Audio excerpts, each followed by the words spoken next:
Hey everyone, it's week 28 of the pregnancy, still in the hospital. Yep. And we're probably taping this a couple days later than we should because we tried to do this a couple days ago.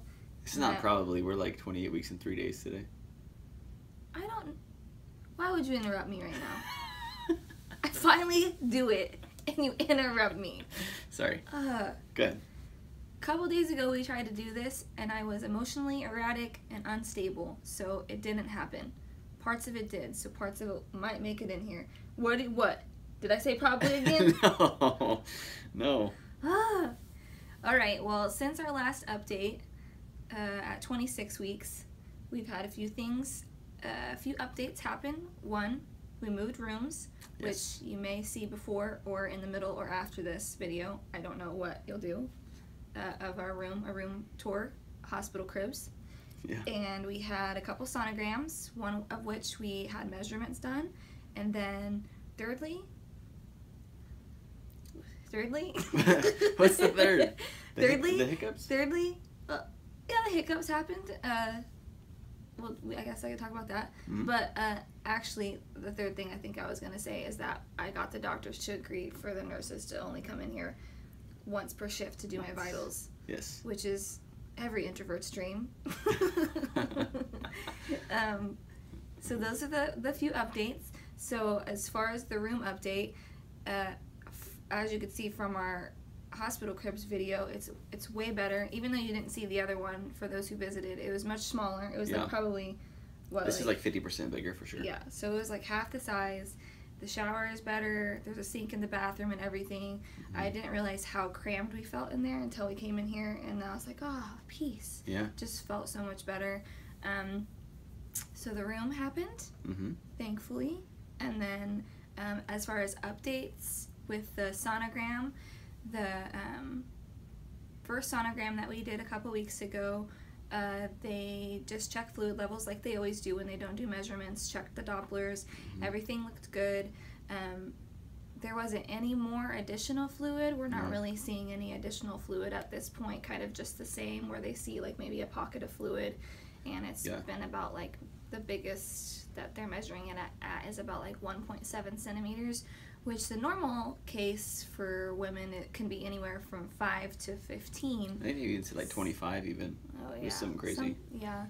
A lot more fluid for the baby. Yeah. But we'll still see him on the sonogram swallowing, and his kidneys are still full, his stomach is still full. Yeah, so you like you see him when there's, even when they say no fluid or low fluid, we see him swallow and his stomach fill up with fluid. Yeah, so they do not show, the sonograms do not show everything. So what we're learning through this whole process is A, doctors are not always right.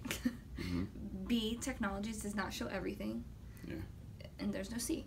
But it doesn't show everything. Like, even whenever we saw him swallowing, I asked the sonographer, I was like, well, obviously there's still fluid right there, or else he wouldn't be swallowing it right now. And she says, yeah, what we do is we basically measure the pockets of fluid that we can find, but if there's any like traces of it that go around my uterus, they can't, or my amniotic sac, they can't really see that. Right. So I don't know why anybody would make any rash decisions based upon one doctor or two doctors' words or a sonogram's word, because they're not 100% correct. Well, and the doctors, they just give you, like, they literally are always the worst case. Yeah. At least in our experience, worst case scenario every time. Yeah. So we've learned to not listen to that. And then for as far as the measurements, which we just had 5 days ago? 4 days ago.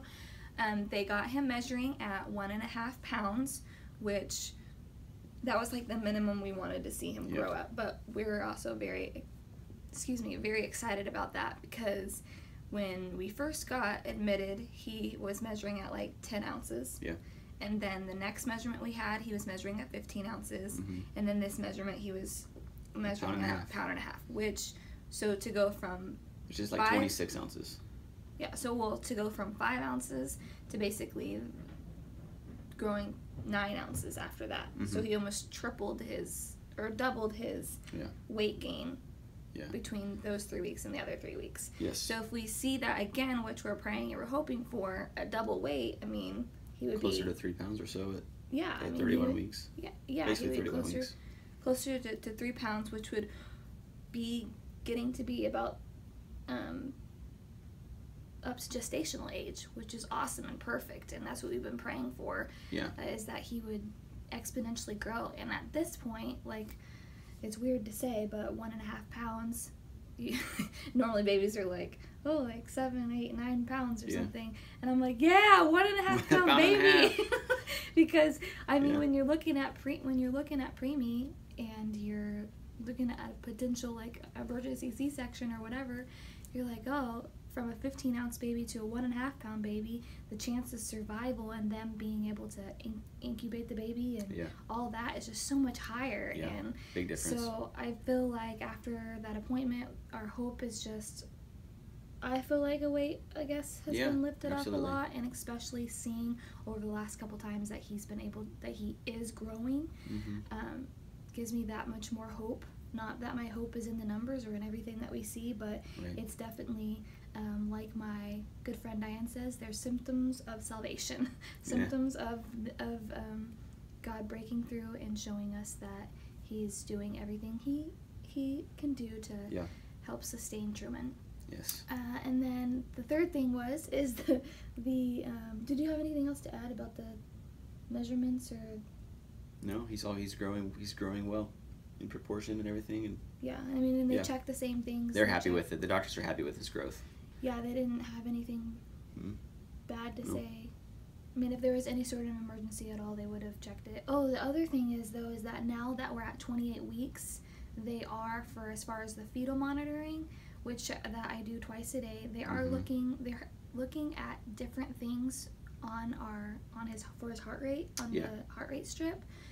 They're expecting more out of him because now he's further along at this point, and they're looking for more neurological development, and that shows in his heart rate. So when we're doing the fetal monitoring now, if they don't see what they want to see, then, which has always been the case, then they continue to make you go longer. But the expectations for him are higher, so everybody can be praying that he gets the accelerations with his heart rate that we're looking for. I know at this point, I don't know if it changes after 28 weeks, but we're taking things one day at a time. Right now, for 28 weeks, they want to see at least 2 accelerations during a 30-minute time frame, and they don't want to see any decelerations, which is kind of what he was having before, just because of the low fluid, and he'll sit on the placenta cord, and then it kind of slows his heart rate down. It's not abnormal for babies with low fluid, but they just don't want to see that a lot at this point. They want to see more accelerations, and so they want to see 10 seconds of that at 10 intervals or whatever. So if his heart rate's at 140, they want to see it at 150 for like 10 seconds at least 2 times during the strip. So it can kind of make me a little nervous at times, like, okay, like, you don't know for sure, like, how long am I going to be on here? Are they going to have to flip me sides and try to get him to move and wake up and all that stuff? But so I mean, he's done great. They've only had to do like 1 additional monitoring time on him to try to get to see what they wanted to see. And that's because it was like really close. Yeah, it was like a 9 instead of 10. Yeah. Instead of 10. Yeah. So he's been doing awesome. I'm very, very thankful for that. And I made a post on Facebook for those of you that follow me on Facebook that for the first time early this morning, like 5:30 this morning, I felt him hiccuping outside of fetal monitoring times. And then Derek felt him hiccup, which is a great sign that he's obviously swallowing the fluid, but it's also a great sign in his development of his central nervous system. And his lungs. Yes. So the hiccups and whenever we had the sonogram, like, they do the measurements of the legs and all that stuff, and it's still measuring, some parts are still measuring behind, and just not 100%. Like 2 to 3 weeks behind or so. I mean, he's been there. We're small people, so I'm not like that. Oh, he's 2 weeks behind on his leg growth. Behind what, like giants? Yeah, like, we're not freaking giraffes. Like, we're shorter people. We're like miniature giraffes. Because we're skinny. I don't think that's a thing. No, it's not a thing. People thought that was a thing. Remember that? No. Oh, okay. People thought it was a thing? Yeah. Miniature it's like on giraffes? social media. Oh yeah, I think I do remember that. That'd be awesome if there was miniature giraffes. Yeah. Anyways, one part of his brain, you said you saw he was at like 28 weeks already, and at that point we were 27 weeks 5 days. Yeah. And he was like 28 weeks in 1 day. One day or something on one part of his brain. So I'm like, heck yeah, smart he's kid. smart. Yeah. And I'm like, well then that would totally mean that his brain is more developed, and we're gonna have great monitoring times. Yeah, absolutely. So there's that with that. What else did I miss? Oh, the doctor coming in here, and they normally always say, what's the thing that they say whenever they leave? Anything we could do to make you more comfortable. Yeah, anything we can do to make you more comfortable. And I just jokingly said, you could make the nurses leave me alone.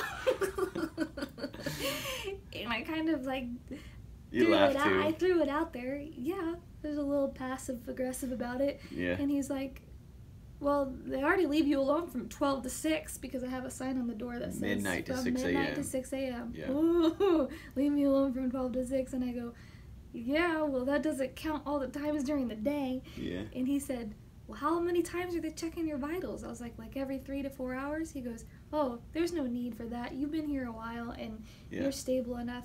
They really only need to come in here like once per shift. I'm like, what? Yeah. And he said, yeah, we'll change your order, like on your records or whatever, when the nurses see that they only need to come in here one day. So I was like, yeah, just pound it, boom. Yeah. So no more explosions, right? Because you just staying calm. Yeah, no more explosions.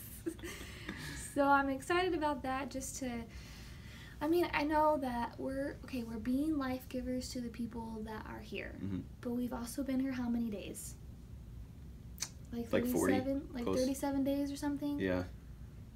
37, yep. And that's a long time to constantly like have people coming in and out of your room. Like, no privacy, not knowing. And okay, they knock for the most part, but it's like knock knock with the door halfway open. Imagine like I could be butt naked and I'd have to yell, no, come in. It's like you're a high school kid and your mom keeps coming in your room. Or even better yet, like you're in college, like but you still live at home, and then your mom just comes and checks on you. Lots of times during the day, and you're like, Mom, I'm 21 years old. I don't need, sorry Mom, I'm telling everyone, like when family comes and stay with us, we've been out of the house for like 10 years, and my mom would come knock on the door in the morning like, hey, are you guys going to be getting up because we're going somewhere soon? I'm like, Mom, we're grown. We've been out of the house for like a decade. We know how to wake ourselves up. We'll take care of it. So it's like that, and it just gets annoying. Yeah. So love you, Mom. It is annoying, and I appreciate the fact that they're just trying to do their jobs, but sometimes it's overly doing it, and I'm like, I'm not an 80-year-old who fell off the bed and can't get back up. Like, no offense, 80-year-olds watching this. If I need you, look, there's a call button right here, and I will push the button, and you can come in, and I can ask you for what I need. Yeah. But if I don't need you, then just don't come in here. So that's that, and we're excited about that. Anything else? I think that's pretty much it. Yeah. Yeah. We're doing good. Yeah. He's doing good. Feeling him move a lot. He does a lot of pushing out, so that can be uncomfortable for me, but I take everything that I can get. It's still fetal movement. That's one of the things that the doctors ask every day is your baby still moving? Right. And a moving baby is a happy baby, and so that's a happy mom and a happy dad. Yeah. If her baby's happy. I think I've been one of the patients that have been here the longest. You've been here the longest for sure. Yeah, and people come and they go and they deliver their babies, and I'm not complaining about that. I'm thankful. We're 28 weeks, 3 days today, and we're just going to keep going. We have, 39 days now till 34 weeks. Yep. We're in the 30s, people. Yeah. I'm excited about that. I'm working on it. Just keep on keeping on, and you can continue to pray that he continues to get the fluid that he needs to swallow to develop his lungs, and that he continues to grow. The placenta keeps doing its job, and pray for us, pray for us for strength. Pray for Derek that he gets the business that he needs to continue to make us income, and that there's just like strength and life in the room, because I'm not gonna lie, there have been a couple days where that's why I probably didn't finish the video a couple days ago. It's not probably, it is why. Just like blah, I just feel blah sometimes. I try to try to, you know, be lively and have worship music and stuff, but there's just some days that are more It's hard. blah than others. Nobody blames you for that. Yeah, so No one expects that. pray for strength and life and just energy, and the people who are spirit led, they'll know what to pray. But yeah, I think that's it. Anything else? I would say make sure you follow It's Us, but it's mainly her on Instagram if you want daily updates, because she can do more stuff like that, and it doesn't take this whole video thing to do and sweaty palms and stuff like that to do a video update that's not as frequent. Yeah, so what's our Instagram? Holy Schwint. Holy Schwint. Holy, our last name Schwint, SCHWINDT. Go and follow us on there. I try to post things daily, and I just started doing the story thing, so I'm not like the best. Bear with her, she's 30, so that's like behind. 30? You're 30 years old? What did that have to do with anything? I don't know, these kids these days, they can do social media better than us. It's true, I feel kind of dumb sometimes. But, alright, that is our update. Thank you so much for caring, for watching, and for continuing to check on us, love us, and did I already say pray for us? Yes. Pray for us, pray for us. Yeah. Okay, love you guys. Bye.